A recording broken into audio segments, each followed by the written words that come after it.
সত্যি তো এটাই। তুমি সফল না হওয়া পর্যন্ত তোমার ব্যর্থতার গল্প কেউই শুনতে চাইবে না। 15 থেকে 23 বছর বয়স এত সহজ না। তুমি বন্ধু হারাবে, প্রিয় মানুষ হারাবে, তুমি ভুল করবে, তুমি পড়ে যাবে, তুমি ব্যর্থ হবে, তুমি কিছু বুঝতে পারবে না, তুমি বাস্তবতাকে আঘাত করবে, তুমি নিজেকে হারাবে, কিন্তু অবশেষে তুমি নিজেকে খুঁজে পাবে এবং তুমি শক্তিশালী হবে। মেয়েদের শরীরের সবথেকে আকর্ষণীয় অঙ্গ হলো চোখ। একবার চোখের মায়ায় পড়লে পুরুষ মানুষ পাগল হয়ে যায়। একবার স্বামীর সঙ্গে তুমুল ঝগড়া হওয়ার পর স্ত্রী রাগ করে বাপের বাড়ি চলে গেল। যাওয়ার আগে বলে গেল, জীবন থাকতে আর কখনো তোমাকে নিজের মুখ দেখাবো না। 2 দিন পরে রাগ পড়ে যাওয়ার পর স্বামী ফোন করলো স্ত্রীকে, বলল, আমারই ভুল, মাফ করে দাও, আর এরকম কখনো হবে না, কথা দিচ্ছি, তুমি চলে এসো। স্ত্রী বলল, তোমার কাছাকাছি কোনো গ্লাস আছে? স্বামী বলল, হ্যাঁ আছে। স্ত্রী বলল, গ্লাসটা হাতে নাও। স্বামী বলল, হ্যাঁ নিলাম।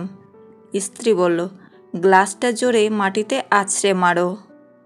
স্ত্রীর কথা মতো স্বামী সেটাই করল। স্ত্রী বলল, এবার ওই চুরমার হয়ে যাওয়া গ্লাসের 1000টা টুকরো ইচ্ছে থাকলেও কি তুমি জোড়া দিতে পারবে? স্বামী বলল, না, জুড়তে কখনোই পারবো না, কারণ গ্লাসটা তো ভাঙেইনি, প্লাস্টিকের গ্লাস ছিল তো। স্ত্রী বলল, অসভ্য ছোটলোক, তোমায় আর মানুষ করতে পারলাম না, রাতে অফিস থেকে এখানে এসো, বাড়ি যাব। কিছু সম্পর্ক এমনই হয়, একজন দূরে যেতে চাইলেও অন্যজন যেতে দেয় না। বেঁচে থাকুক সত্যিকারের ভালোবাসা। স্ত্রীর কয়েকটি লক্ষণ দেখে বুঝে নেবেন সে অন্য পুরুষের সাথে শারীরিক সম্পর্কে লিপ্ত আছে। 1. আপনার সঙ্গে তার সম্পর্কের অবনতি। 2. দুজনের মধ্যকার বোঝাপড়া কমে যাওয়া। 3. শারীরিক সম্পর্কে আপনার দুর্বলতা। 4. আপনার প্রতি তার অনীহা। 5. আপনার সাথে তার খারাপ আচরণ। 6. আপনার পারফরম্যান্স তাকে তৃপ্ত না করা। 7. স্ত্রীর চারিত্রিক সমস্যা থাকলে। 8. এমন কাউকে বারবার তার সাথে আড্ডায় দেখা। 9. অন্য কারোর সাথে উল্লাসে থাকা কিন্তু আপনার বেলায় মলিন। 10. কাজে কর্মে অমনোযোগী। তুমি হাসলে সবাই তোমার সাথে হাসবে, কিন্তু তুমি কাঁদলে কেউ তোমার সাথে কাঁদবে না। মানুষকে কাঁদতে হয় একা একা। মানুষ পাথরের মূল্য তখনই বুঝতে পারে যখন নির্জন রাস্তায় কুকুরে ঘিরে ধরে। নিজে থেকে একবার কথা বলা বন্ধ করে দেখো, দেখবে অনেক আপনজন পর হয়ে যাবে।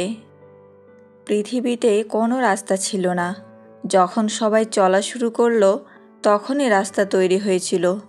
তাই তোমার রাস্তা তোমাকেই তৈরি করে নিতে হবে। আপনার মেয়েটিকে শ্বশুরবাড়িতে যেমন দেখতে চান, আপনার বাড়িতে বউ হয়ে আসা মেয়েটিকেও আপনি সেভাবেই রাখুন। বুদ্ধিমান ব্যক্তির হাতের লেখা কখনো সুন্দর হয় না।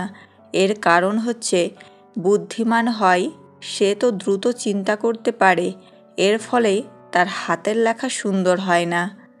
সবচেয়ে দামি জিনিস হলো সময়, আর মানুষ সবচেয়ে বেশি অপব্যবহার সময়েরই করে। ভুল দিকে ঘোরালে তুমি স্ক্রু পর্যন্ত খুলতে পারবে না, তাহলে ভুল দিকে পরিশ্রম করলে তুমি জীবনে সফল কিভাবে হবে?